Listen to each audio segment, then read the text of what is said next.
I'd like to welcome you all to today's webinar, The Role of Mindfulness in Fostering Recovery from Work. We've got a very special guest, Dr. Jamie Gruman, who's from the University of Guelph, who I'll introduce a little bit more fully in a moment. My name's Dr. Jeff Soloway. I'm the co-founder and chief training officer at MindWell-U. Delighted that you're joining with us today, and the intention today is to talk a little bit about mindfulness, its relationship into work, introduce you to some practices that might be supportive. And as we go through today's webinar, we invite you to be engaged and participate in questions for our speaker. We're going to ask you potentially a poll question or two. For example, you'll see a poll question coming up onto your screen right now. Have you taken the 30-day mindfulness challenge? If you take a moment to complete that. So the 30-day mindfulness challenge is our online training. We work with organizations right across the country and in the US, delivering mindfulness training. And this is our online forum. And I see that so far there's about 62% of people online have taken that training. So that's great. One of the core techniques that we teach on that training is something called Take 5. Maybe I'll guide you through a Take 5 in just a moment. And also wanted to let you know that after today's webinar, we're going to follow up with a recording. So if you found it really beneficial, or perhaps you wanted to share it with a colleague, we're going to send you a link within a couple days so that you'll be able to get a link to that recording. And also, if you haven't taken the 30-day challenge, there'll be an opportunity for you to sign up there. So without further ado, I'm going to welcome our special guest, Dr. Jamie Gruman. He's a professor and senior fellow in the Department of Management at the University of Guelph. I saw Dr. Jamie speak in Toronto in June, and I was super impressed and excited by his topic, and saw so many connections to mindfulness, and I was just delighted that he was willing to join us today. So thank you so much, Dr. Gruman, for joining us. Thank you very much for having me. I'd love it if you can, I just gave a little brief intro to you, but I'd love it if you can expand a little bit more so the audience knows a little bit more about you and the work you've been doing. Sure. So I am an organizational psychologist by training, and I'm also the founding chair of the Canadian Positive Psychology Association. So I've always had a lifelong interest in knowing how to live well and how to work well, and that's part of what led me to have some interest in mindfulness. I've always had an interest in comparative religion, and I don't know, 35 years ago, I was reading on, different religions, and eventually that led me to Buddhism, and I learned about mindfulness. I think the first book, I was trying to remember, what was the first book I ever read that had mindfulness in it? And I think it was Zen and the Art of Motorcycle Maintenance, which I'm assuming you've read. And I loved it, and I was hooked. And so it's been, I would say, about a 25-year odyssey that I've been trying to learn about how to live well, how to work well, and brought me here today. I'm happy to be here. Mm-hmm. And I know on the talk that I saw you speaking, you were talking about boosting. I know you've come out with a new book. Can you introduce us to what is boosting? I'll be happy to do that. I just realized, though, I should let you know a little bit about some of the work in mindfulness that I've done. I published a paper with a colleague of mine named Alan Sachs at U of T, in which we discussed the value of incorporating mindfulness into training programs. The argument being that because mindfulness involves the regulation of attention, that in every kind of training program, if people are also trained to be mindful, they'll enhance their learning, and then they'll also enhance their transfer of training actually onto the job. I did a study recently. It actually hasn't even published yet. We're presenting it next month at a conference with Norm Farb at U of T, and Igor Grossman from the University of Waterloo, and Katya Pogrebtsova, PhD student in Guelph. And what we looked at there was, I was interested originally in the relationship between mindfulness and decision-making. And Igor in Waterloo is one of the world's leading experts on wisdom, which is related to decision making, because if you're wise, you're going to make better or different kinds of decisions at least.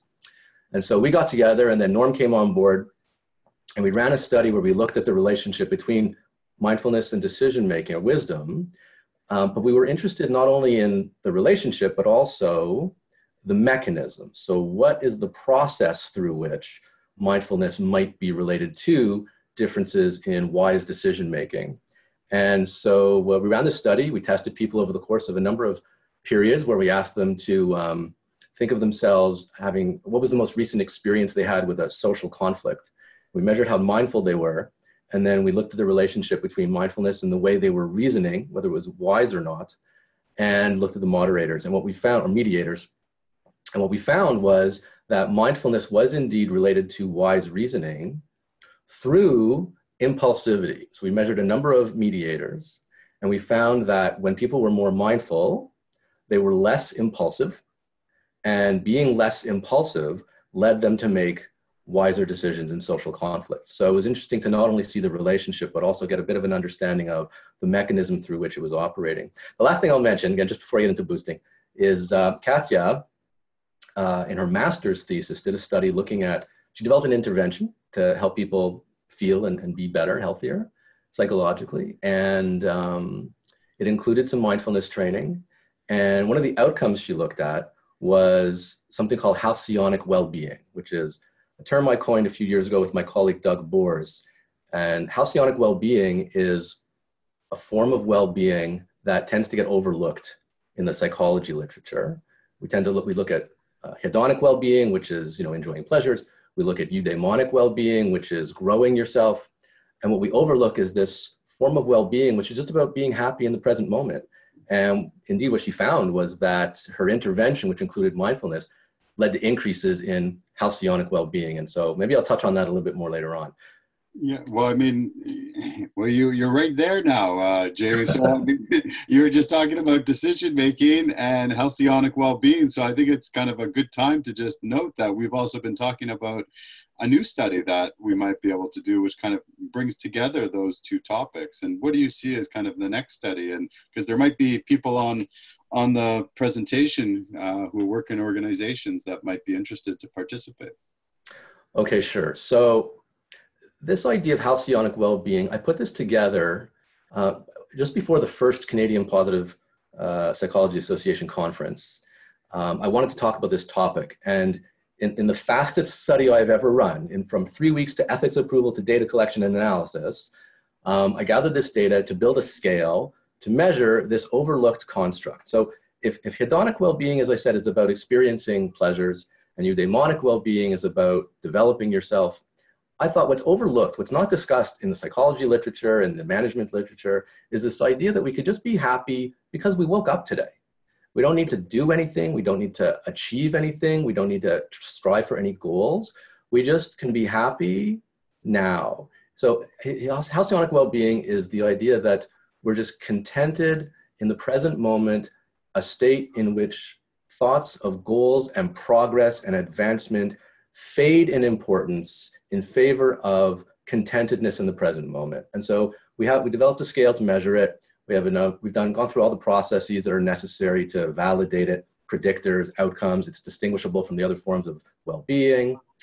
And so now what I'm interested in seeing is some of the effects of halcyonic well-being in general, but also in the workplace. And so you and I have talked about doing a study to see if your intervention can promote halcyonic well-being and some of the outcomes. So will it change the way people make decisions? Might it make them might it make them have better judgment? Might it change the context in which they think about the decisions they're making? Who knows? Maybe they'll have a reduction in the biases they fall victim to when they make decisions. So I want to look at that, and I'm particularly interested in not only whether or not we can see the effects, but also the strength of those effects. So it's one thing to say, taking an aspirin will reduce your likelihood of having a heart attack, but how much? Is it 50% drop? Is it a 1% drop? And so I want to see, I think the answer is at about 2% drop. So I want to see not only if we can promote halcyonic well-being and its effects in organizations, but how strong those effects are. Well, that's fascinating, and I'm sure that we'll be looking at its relationship to mindfulness as well. So, we do a lot of increasingly, we're doing more and more studies with different organizations. We've got some coming up with within the federal government, within a large healthcare authority, and maybe we look forward to kind of taking this into the next step and finding an appropriate partner organization that might want to look into halcyonic well-being and decision making. So that's really exciting.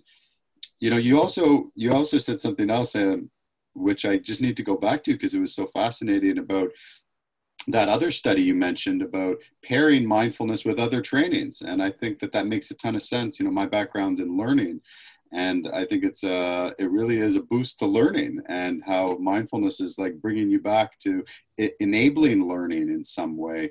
Can you just give us a little bit more insight into what you learned from that study? Because I think there's people on the call who are coming from an organizational learning perspective, and maybe they can glean some insight. Well, I can tell you what I think about it, because it wasn't a study, it wasn't empirical, it was just a thought piece. But the basic idea there is exactly what you're getting at, is that if people are more mindful, I mean, one of the things that mindfulness does is it helps people overcome their natural impulses. They can overcome their natural habits of mind, natural habits of feeling. And some of those can get in the way of training. So for example, if you arrive at training and you're defensive because you don't think it's worthwhile, or you think you already know everything there is to know about this topic. Well, those mindsets can interfere with the amount of information you're going to absorb. And so if you're simultaneously trained in mindfulness and you learn, for example, to notice those feelings and those thoughts, but not be enmeshed with them, put them aside and pay attention to the training, that can increase the quality of the training. And so, as far as I know, there hasn't been an empirical study on this to see if it works, but based on everything else we know about mindfulness, it's a reasonable hypothesis that it will work. And that would be the hypothesis that I would propose if we did an actual empirical study on it. If anybody wants to talk about doing it, we can certainly do that. But yeah, that's the basic idea. And then in addition to that, once you have absorbed the information better because you're more mindful, there's a huge problem with transfer of training in organizations, right? Transfer rarely occurs. Most of the training, I would say, that gets done in organizations is just kind of sunk cost because it doesn't transfer. There's not a lot of behavioral change on the job. I think if people are trained in mindfulness, it can enhance transfer. Because if you get back onto the job and again, you're aware not only of your own sense of self and thoughts and feelings, but you're also paying greater attention to your surroundings, perhaps some of the impediments that are getting in the way of you potentially implementing what you have learned. I think that can also facilitate transfer. And so it's a win-win on both sides. Again, it hasn't been tested, so perhaps I'll test it. Well, that's really interesting. I was thinking about that in terms of the growth mindset. Like when you're coming into training, how would you measure a person's growth mindset, their openness to learning? And could mindfulness have an influence on that? Absolutely, yeah. We did have a quick question, and thank you so much for putting the question into the chat, and welcome other people to put in questions to the chat. They're just asking, they said they missed what halcyonic well-being is. If you can give another quick definition, perhaps spell it for the group, because it's a new term for many. I'm sorry, I don't repeat myself. No, I'm kidding. Halcyonic well-being is when you enjoy peace of mind in the present moment, where thoughts of goals and development and progress fade in favor of pleasantness and enjoyment right now. And how do you spell it? Oh, halcyonic, Halcyonic. Don't Google it or anything, because the only thing you're going to find is my one talk I've done on it. But soon, hopefully, there'll be a paper out on it. But you can email me at any time if you want to talk about it. Yeah. Well, I think it's clear that Dr. Gruman is ahead of his time, so it's coming. I mean, if you're one of the chairs, the co-founders of the positive psychology movement, and talking about this, I think we can trust that it's going to be a growing field. So you heard it here from him first. So let's get into some other the interesting work you've been doing. And I know you've got a new book out. Can you talk to us a little bit about boosting? Sure. So boosting, let me tell you where the idea of boosting came from. So boosting is when we effectively recover from our weekly obligations. And not only do we feel better and we're less tired, because that's a huge problem today, right? There's research out of the US that suggests that 40% of employees on any given day are tired. In Canada, it's about 30%, and 42% of those people say it compromises their work performance. So it's an epidemic of fatigue that we're facing. And so a few years ago, I mean, more than a few, about 7 or 8 years ago, I do a lot of research on employee engagement. And I happened to come across a paper that found that it was on recovery. And it found that people who recovered effectively on the weekend came back to work on Monday morning, and they were more engaged. And I didn't think much of it. I was busy at the time. Then a couple of years later, I was going on sabbatical and I wanted to write a book. And I thought, oh, I'll look into this recovery topic.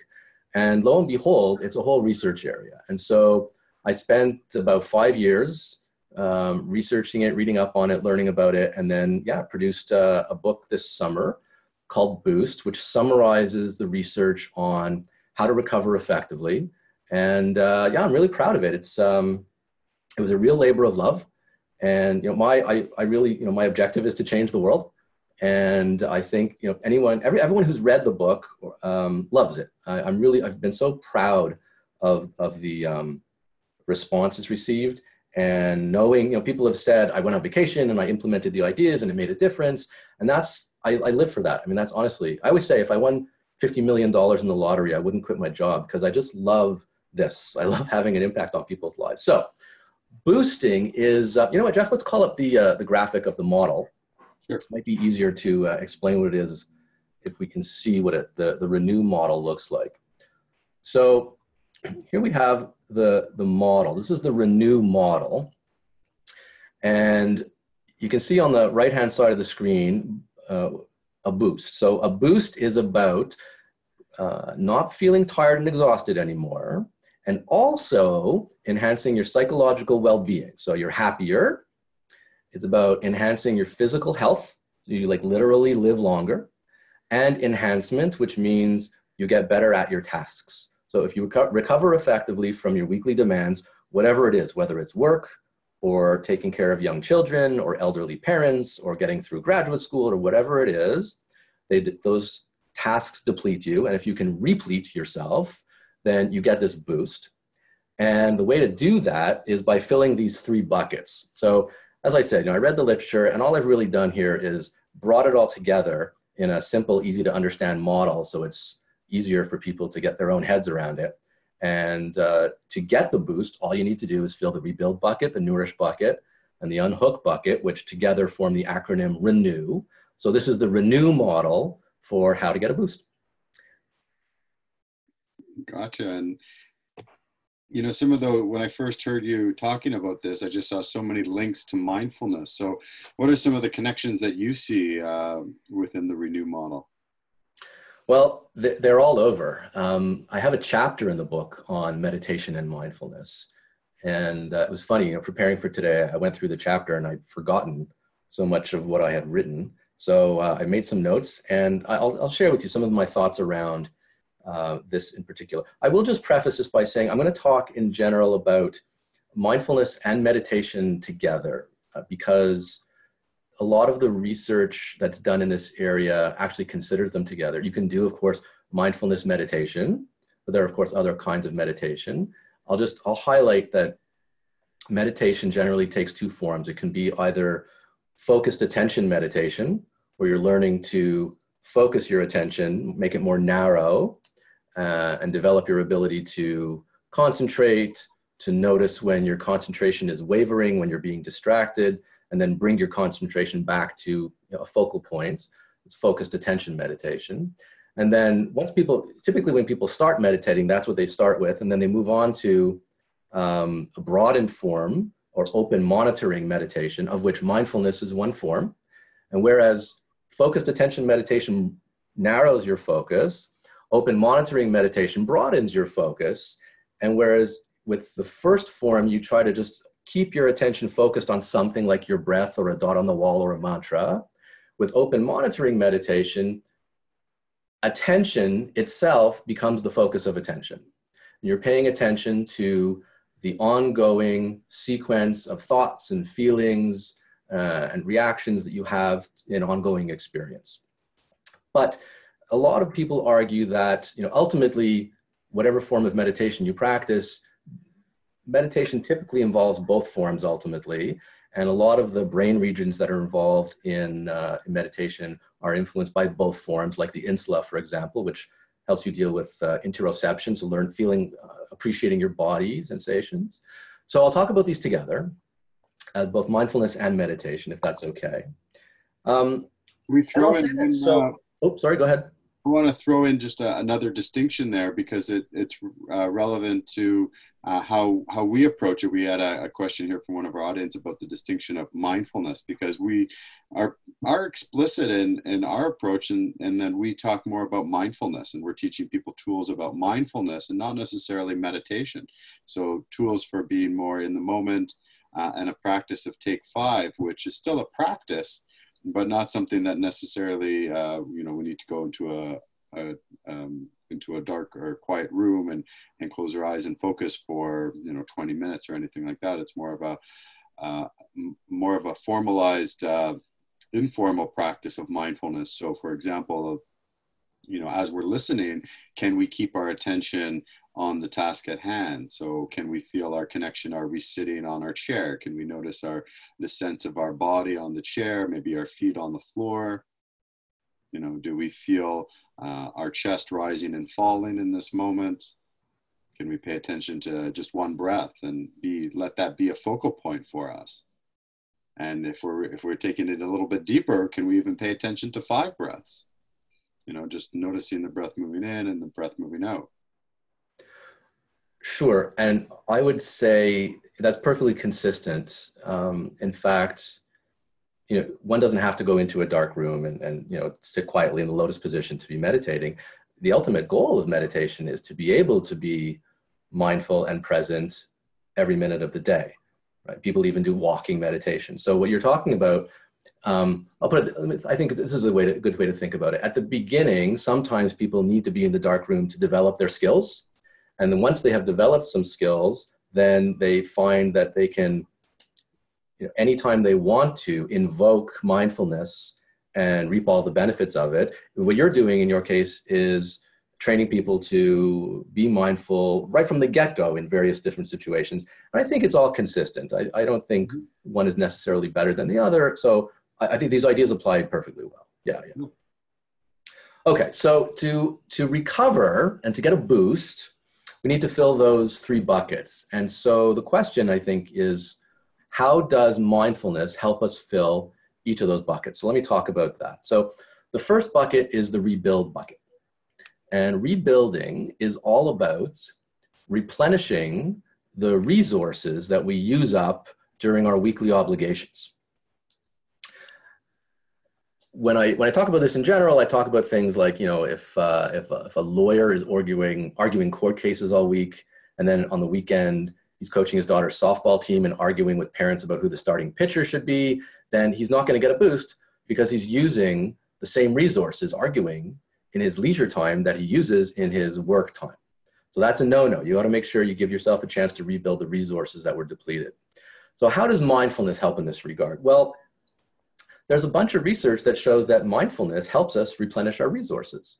For example, there's a task called the Stroop task, which is when you show people color words, like the word blue, but written in contrasting colored ink. So the word blue written in green ink, or the word orange written in purple ink. And the task is to have people say the color of the ink. And people find this very, very difficult. And what they end up doing is blurting out the written word instead. So if it's blue written in orange ink, you say, please tell me the color it is. They say blue, orange. They have a really hard time doing it. When people meditate, they get better at that task. Because with meditation and mindfulness, we become more in control of our attentional resources, and we can direct our attention where we want it. So one of the things that happens if in our leisure time, say in the evenings or on the weekends or on vacation, we practice mindfulness, we replenish our attentional resources, which are likely used up when we're working. It's very hard to think of, unless it's manual labor, activities that occur when we're working that don't require some attentional resources. So mindfulness will help us replenish the rebuild resources, including things like self-control.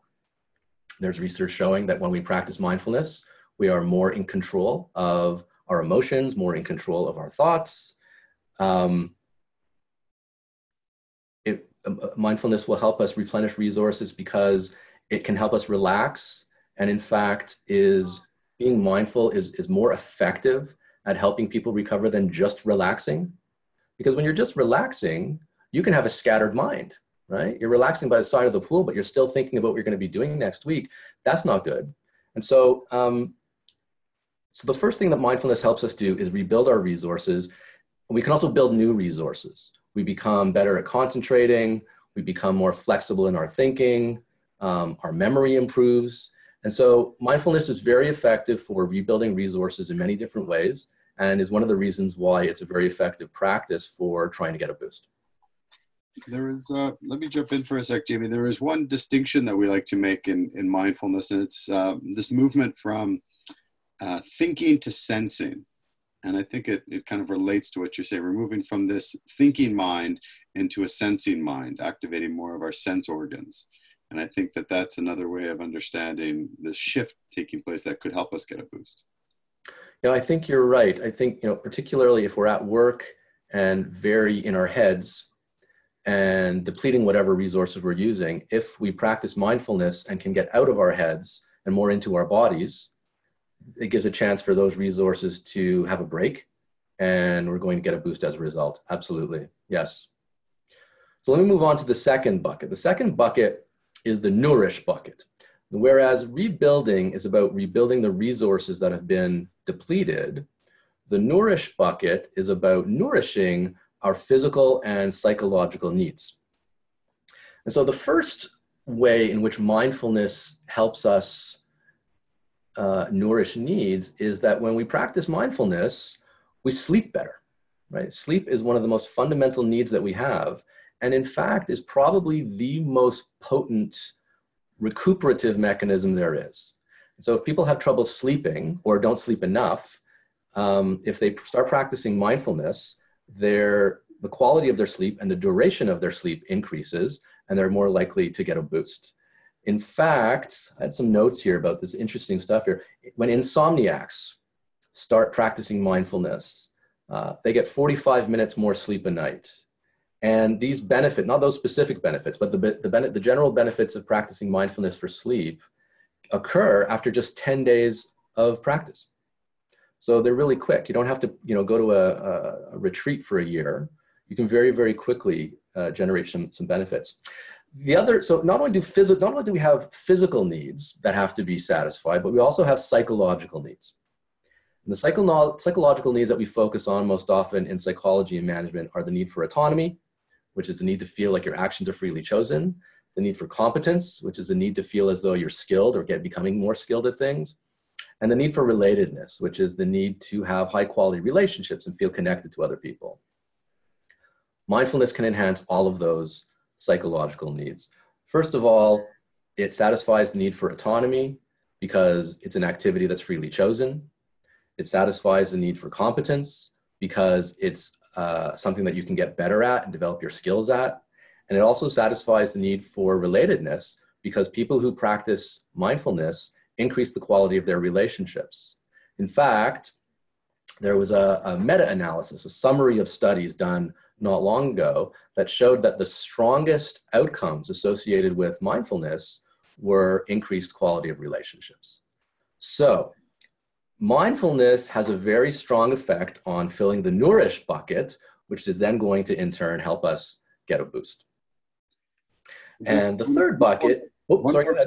I'll jump in, Jamie. Just about the relationships, I think it's very interesting. In our last webinar, we heard Dr. Shauna Shapiro talk about this important ingredient in mindfulness that's sometimes overlooked, which is this premise of interrelatedness. And that's part of our practice of mindfulness, of getting out of ourselves and widening to a broader scope of our relationships, recognizing that we're always in relation with others. So it's an inherent part of the practice. So it makes sense that we'd see a benefit in our relationships. Absolutely. Yeah. And when you consider things like, because mindfulness enhances emotional regulation, of course, your relationships are going to increase in quality because you're going to get along better with people. You're going to be able to control your temper, control your emotions, and no wonder the quality of the relationships goes up. Sure. All right, so let me move on to that last bucket, the unhook buckets. We talked about the rebuild bucket, rebuilding resources, the nourish bucket, nourishing needs, and the final bucket we need to fill to get a boost is the unhook bucket. And the unhook bucket has two components. The first is relaxation. I don't really need to elaborate much on that. Everybody knows what relaxation is. And to be sure, research shows, there'll be no surprise here, that when we practice mindfulness, it enhances the amount of relaxation we enjoy. Enough said there. Actually, maybe not enough said. The one thing I'll add there is there's research showing that mindfulness produces more relaxation than other activities that we often participate in to relax ourselves, like listening to music or listening to the radio.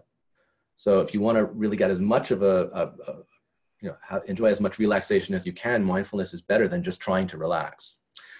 The second piece of the unhook bucket that people tend not to be aware of until I mention it, and then say, oh, yeah, that makes sense, is what's called psychological detachment. Psychological detachment is about mentally turning off from work or whatever your obligations are.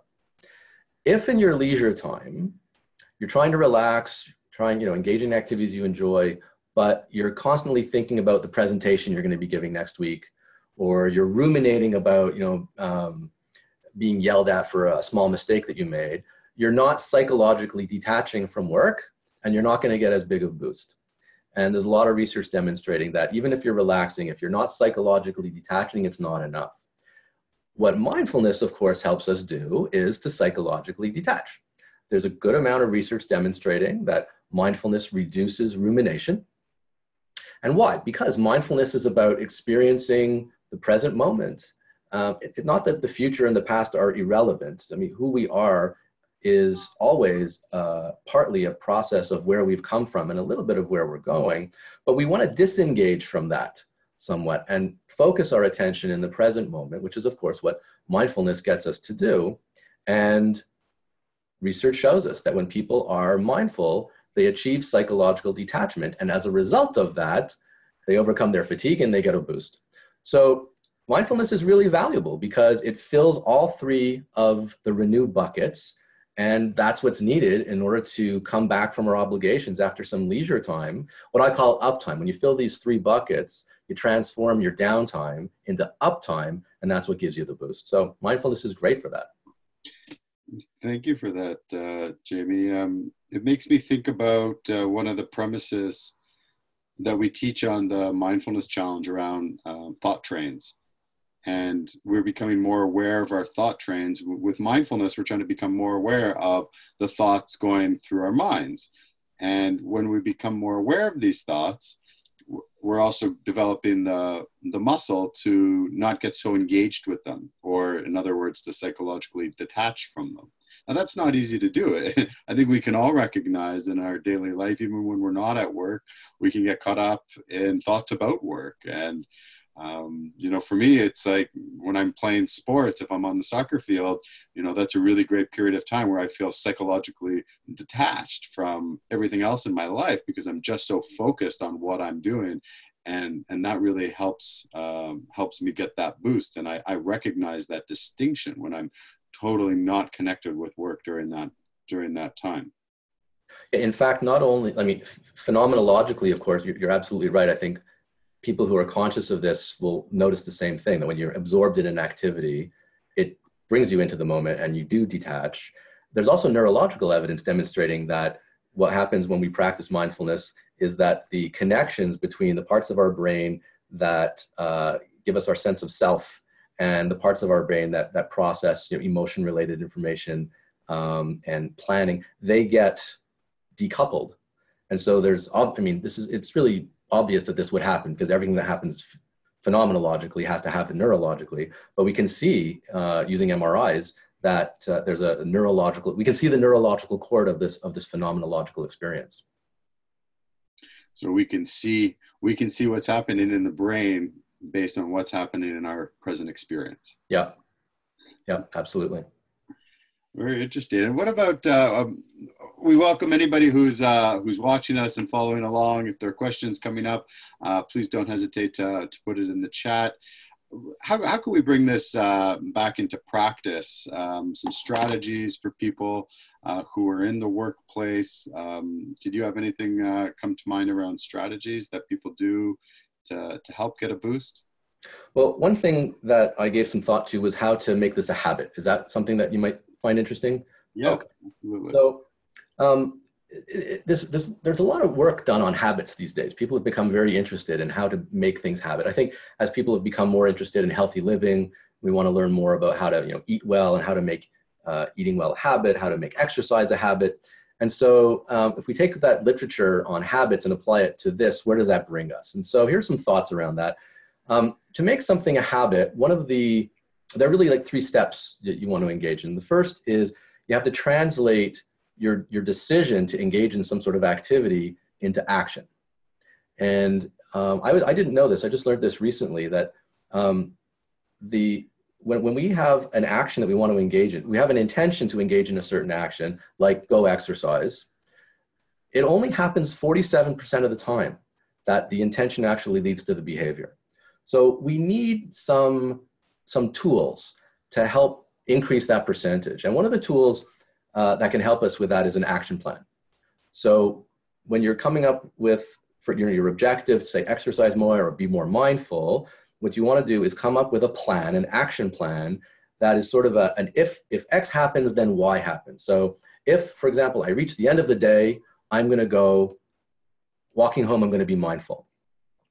Now that sounds like a good cue to action, and it's argued that the best times for your action plan to be implemented is at the end of a sequence of tasks. So when you finish something, the next thing you do can be the behavior you're trying to engage in, the thing that you're trying to make a habit. So exercising at the end of the day, for example. So you want to come up with a plan, an action plan that puts this into practice. However, there's a little extra piece of recommendation here, and that is that the cue to action should be something that's an event, not time-based. So I gave you the example of the end of the day. That was maybe a bad example, because the cue to action should be an event. Like maybe you set up automatic emails. So you email yourself automatically every day at 5 o'clock or whatever it is. And when you receive that email, that's your cue to action. And the reason that's a better cue is because a time-based cue, like if you say at 5 o'clock, I'm going to do something, that requires attention. And you may forget, you may be busy, and you don't see it. So something that is an action-based cue is a better cue than a time-based cue. You want to jump in, Jeff? I see, I kind of sense you itching a little bit. Well, I can be patient if you've got something more to say. I'm excited, but go ahead if you've got something you'd like I'll mention 2 other things. Yeah. So that's that first thing, the first step that you take in order to turn something into a habit, translate it into the decision into an action. The second thing is you promote repetition. And so the way you promote repetition is by focusing on the inherent enjoyment that you're getting from the activity. I did an interview recently for Time Magazine, actually, on how to turn exercise into a habit. And I was asked if incentives are a good idea. And the answer is no, because incentives, while they're very good at generating quick action. So if I give you if I say, hey, I'll give you $100 to go do some exercise, you'll do it. But if I said I gave you $100 every week, you would do it. But if you're unlikely to have that level of incentive, and you're never going to develop the intrinsic motivation to do it. So incentives have no long-term staying power. There's a long history of research and motivation that shows this. So if you want to promote repetition, it's more important to focus on the enjoyment that you get from the exercise. Maybe you see yourself slimming down, or maybe you see yourself bulking up if you're trying to get muscular. And so focusing on the intrinsic motivation of the activity is much more effective than focusing on the extrinsic issues. And remind yourself what goal you're pursuing. Why are you doing this? And that will help you focus your energies. The third thing you want to do is to support automaticity. So you want to make this something that can occur very quickly and easily. So for example, flossing your teeth after you brush your teeth. It's a perfect time to inject that because you're already there. You've already initiated a sequence of actions that leads to that very naturally.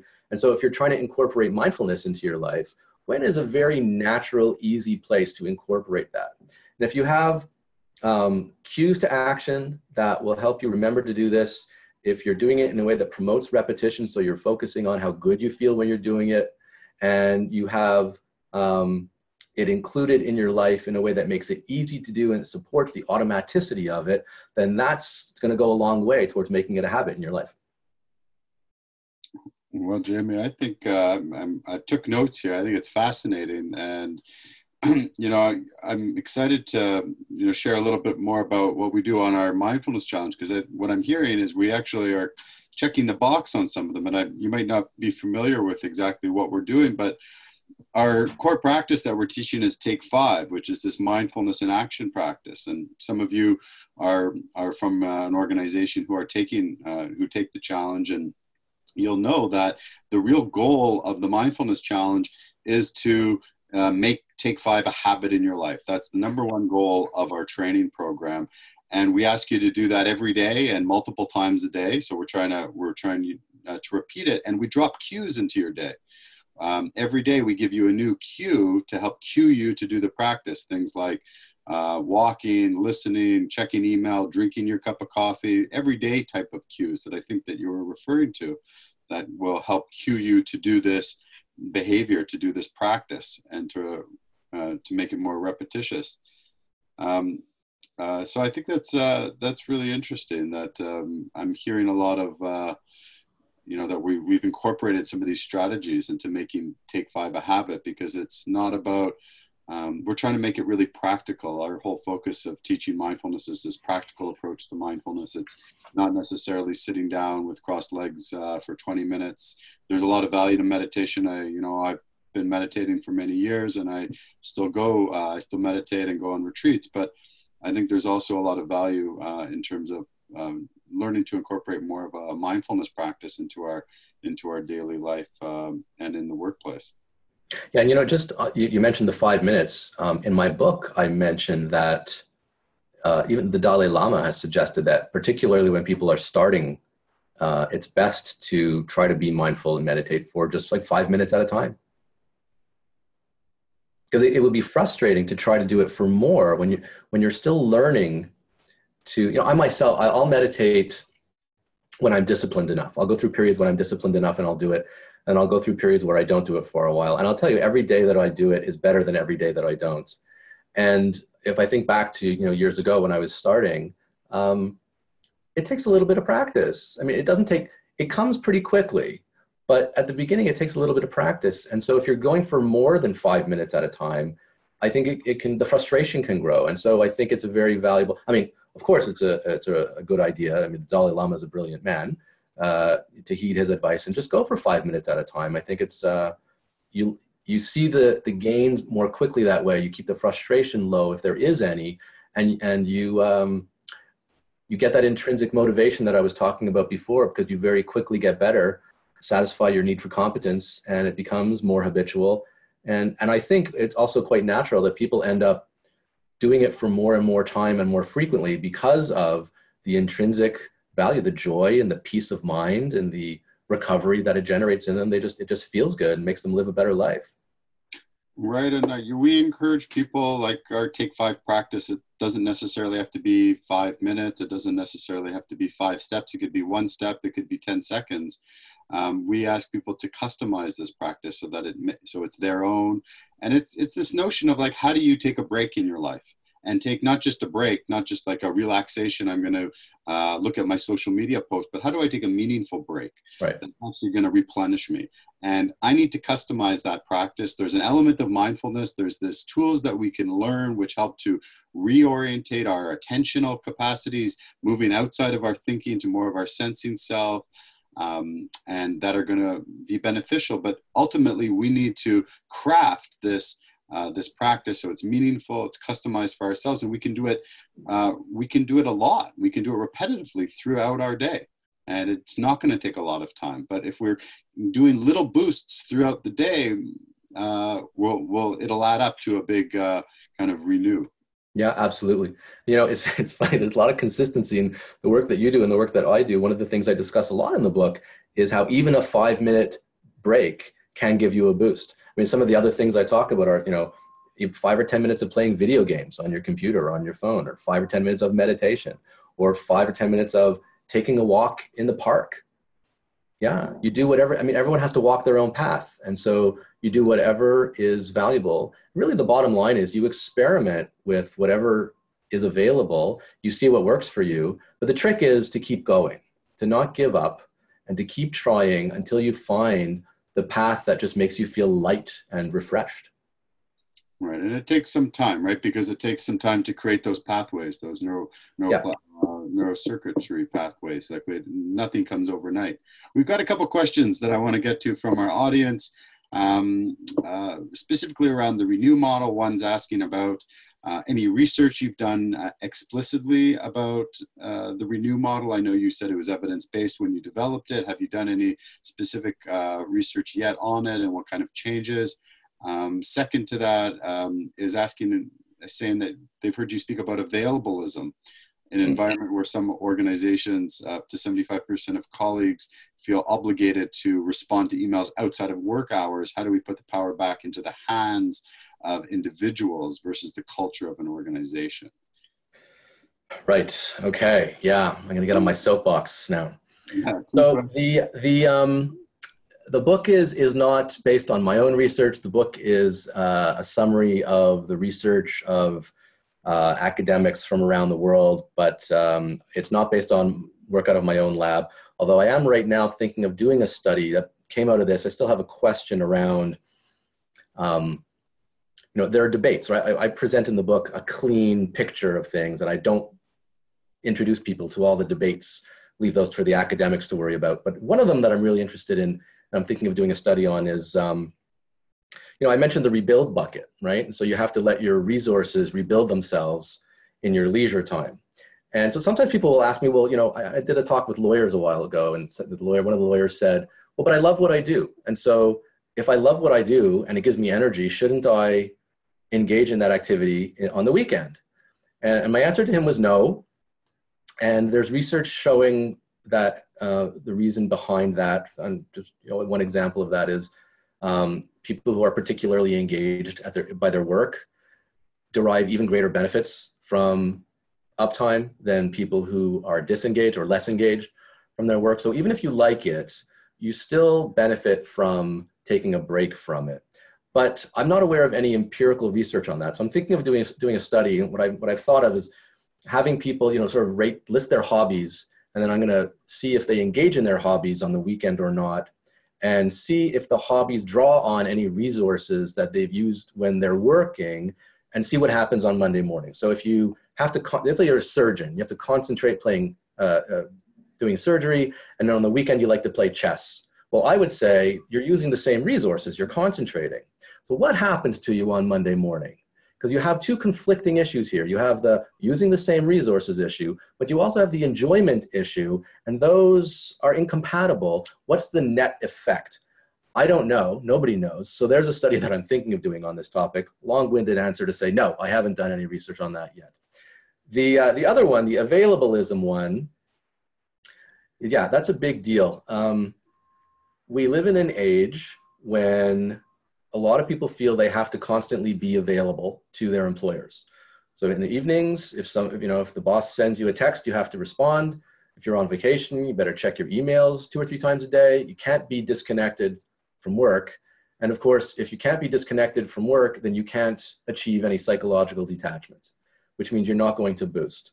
The implication here, now I don't want to scare people because I don't have data on this specifically, but the implication is you're not going to be as happy, you're not going to be as healthy, and you're not going to replenish. I mean, we could argue and then look to see if this happens, literally maybe not live as long because you're not as healthy, because you're not replenishing yourself the way you need to. I would argue that replenishment is not a nicety. It's part of what it is to live a full and complete life. So yeah, I have a scale in the book that measures availabilism. And what happens when people believe that they can never be away electronically from work is they essentially put themselves on call all the time. And we know from research on being on call that that's bad for you. You don't sleep as well when you're on call. And if you don't sleep as well, you don't replenish and you are more susceptible to chronic disease. And so people who are suffering from availabilism and essentially putting themselves on call are setting themselves up for a lower quality of life. So that is a big, big problem. And I think about this a lot. What I see happening is this blurring of the line between work and home.